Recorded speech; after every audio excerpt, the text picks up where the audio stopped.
It all began with a chance encounter on a quiet Tuesday morning. Ethan Miller, a 22-year-old college graduate who had just wrapped up his degree in business administration, was sitting at a small-town diner in Arizona, sipping on coffee and wondering what his next move in life should be. He had no clear direction, no job lined up, and no particular plan. For the first time in years, he felt the weight of complete freedom, and yet that freedom scared him. While he stirred the coffee absent-mindedly, his eyes wandered to the table across from him where a woman sat alone, her posture graceful and her presence commanding despite her age. Her name was Margaret Lawson. At 65, Margaret had lived a full life. She had been a teacher for nearly 4 decades, raising 2 children who had long since moved to different parts of the country. Her husband, Charles, had passed away 3 years earlier, and ever since, she had been searching for something to reignite her spirit. That morning, she carried with her a stack of old maps and a small leather-bound notebook. Ethan couldn't help but notice her smile as she traced her finger across the map, as though each route whispered promises of new beginnings.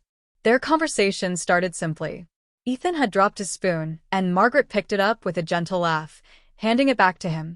That little exchange opened the door to something neither of them expected. They began talking, first about the weather, then about the diner's pancakes, and eventually about life itself. Ethan found himself sharing how lost he felt after graduation, how unsure he was about stepping into adulthood. Margaret, in turn, shared how she had spent years caring for others and now, for the first time, she was trying to figure out who she was without the roles of wife, teacher, or mother defining her. It was Margaret who suggested the idea first. "What if you came with me?" she asked, pointing at the map. "I've been wanting to take a road trip. No set agenda, just the open road. Maybe it could help you figure things out, too." Ethan laughed at the absurdity of it. A young man barely into adulthood, traveling with a 65-year-old widow he'd just met? And yet, something about her invitation felt right.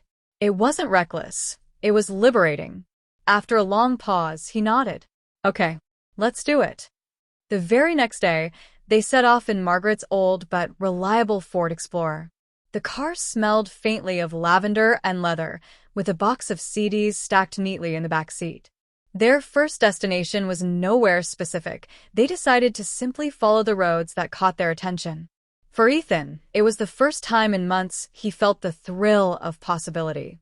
For Margaret, it was the first time in years she felt truly alive.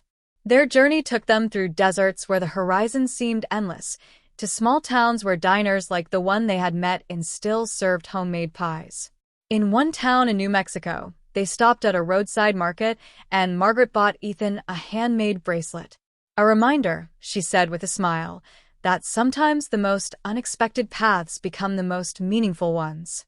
Ethan, touched, promised he'd wear it until he figured out where his life was heading.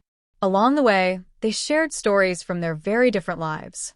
Ethan spoke about college parties, his love for photography, and how his father always wanted him to work in finance, even though he secretly dreamed of becoming a filmmaker.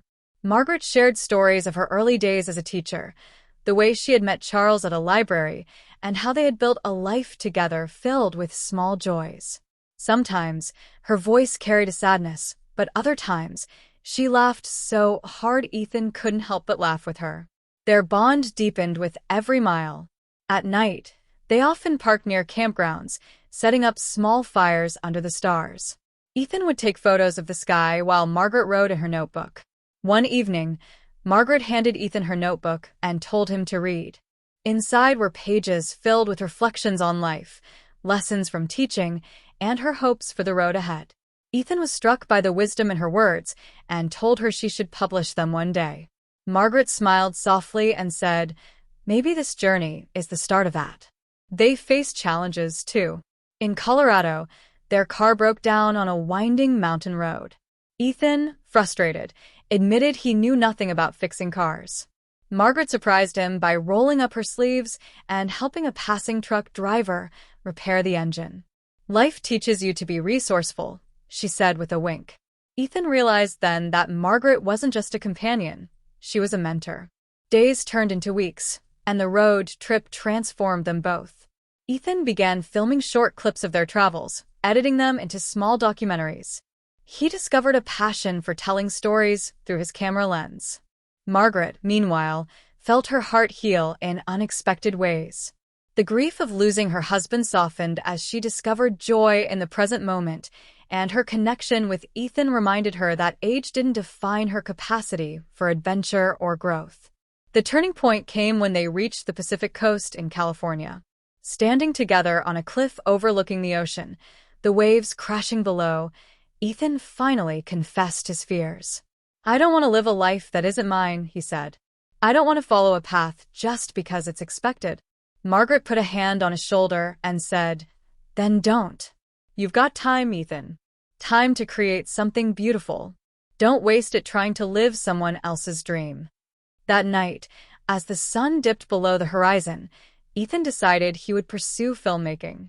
He would apply for programs, start a YouTube channel, and tell real stories that mattered.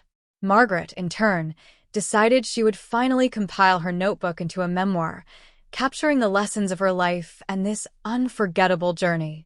By the time they returned home, months later, they were no longer the same people who had met in that diner. Ethan had direction, courage, and a mentor who had become like family. Margaret had rediscovered her independence, her joy, and her belief that life could still surprise her at 65. Their road trip had been unexpected, but it had been exactly what they both needed, a reminder that life-changing connections can come from the most unlikely encounters. And though their paths would eventually diverge, the bond they had formed would remain forever, sealed by the miles they had traveled, the stories they had shared, and the lessons they had taught each other.